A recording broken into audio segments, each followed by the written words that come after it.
Greetings to deans, chairs, faculty members, and the staff of the University of District of Columbia.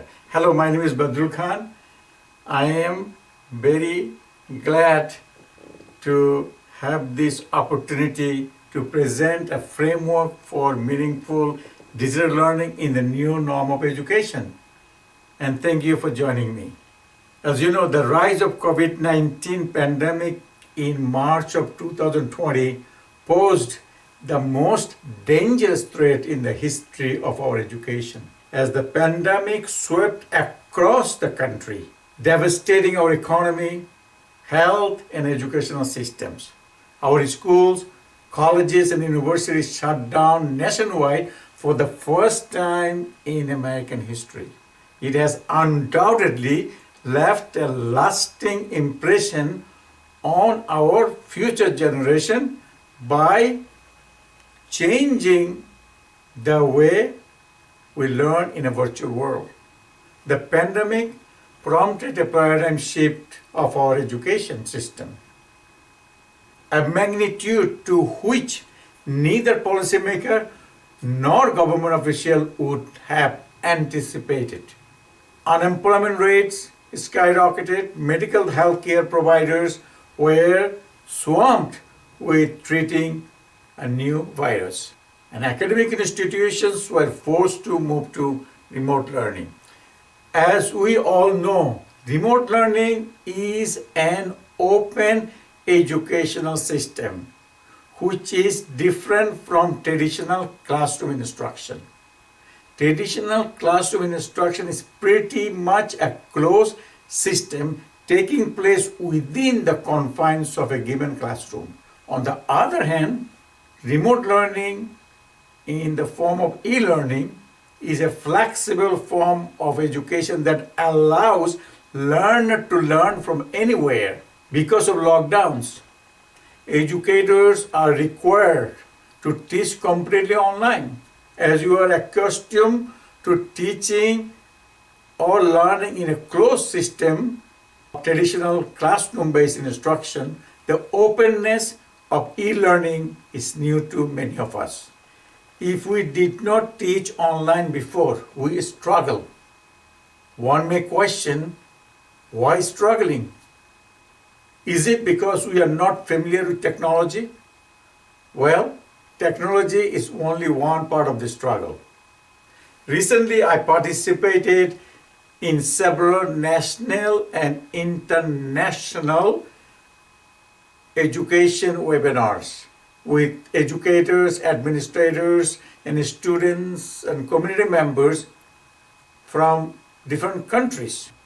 Many of them voiced their concern about the new normal of education, including but not limited to access to 5G internet, up-to-date laptops with adequate processing power, or even a quiet learning space, tuition and fees they pay learning online. They talked about mental health issues. Many of these issues raised by educators and students are very inclusive of what I have found in my research.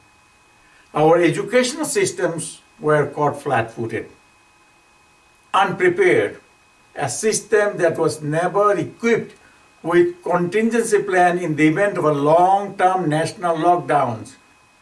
In order to mitigate the consequences of the pandemic on our education system, we need to act with urgency and focus.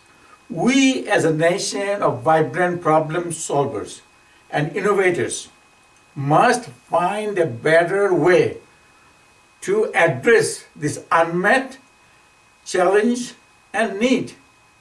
The 2021 EDUCAUSE Horizon Report on teaching and learning issues, and through my personal research, there are some recommendations for the new norm of education that include but not limited to artificial intelligence AI, blended learning and hybrid course, learning analytics, micro-credential, open educational resources, OER, quality online learning, micro-learning, cybersecurity.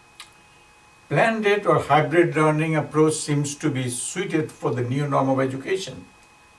With my research, I learned that the new norm of education with the blended learning requires a comprehensive understanding of a myriad of critical issues encompassing the learning environment. To learn more about what does it take to provide flexible, blended remote learning environments for learners worldwide, since 1997, I have been communicating with learners, instructors, trainers, administrators, technical and other support services staff involved in e-learning and blended learning in both academic and corporate settings. I researched critical e-learning and blended learning issues in professionals, discussion forums, and designed and taught online courses.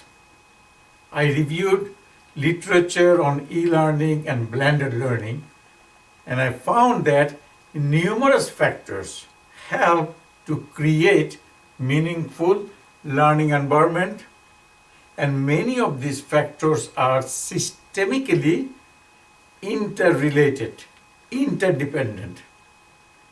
And I clustered these factors into 8 critical dimensions to create a framework for meaningful learning. As you can see in here, this is the framework. So a framework of e-learning, what I do, I put the learner at the center of this framework and keep asking the question that if you wanted to send one of your students to Amazon forest and he is not close to any civilization, but he has a smartphone or laptop, how he can design a course? How can you offer an online course for that particular students? So he will be asking many different questions. Where is the library? Where is my teacher? How will I get to these kind of things? So I put all these issues into 8 critical dimensions, from pedagogy, technology, interface design, evaluation, management, resource support, ethical consideration, and institutional. So let me briefly say that. So if you can address all the critical issues within these 8 dimensions, you can do a good service to our learners. It will be learner-focused, meaningful learning systems that you can use for the digital learning and blended learning. For institutional, you have administrative issues, academic affairs, student services. Pedagogically, you have to think about content analysis, goal analysis, audience analysis, design approach, instructional strategies, organization of the course, blended strategies. For technological, you have to think about the infrastructure planning, hardware and software. Interface design is like look and feel of the device the students will be learning from the digital learning. That includes page and site design, content design, navigation, accessibility, usability testing. Then comes evaluation. So evaluation includes the assessment of learners and the evaluation of everybody involved in this course, which programmer, instructor, and other stuff involved in designing the course. Then you have management. In a regular classroom, in the management, we can take our notebook and we can start delivering a lecture. But in management, you have to have, have a good process.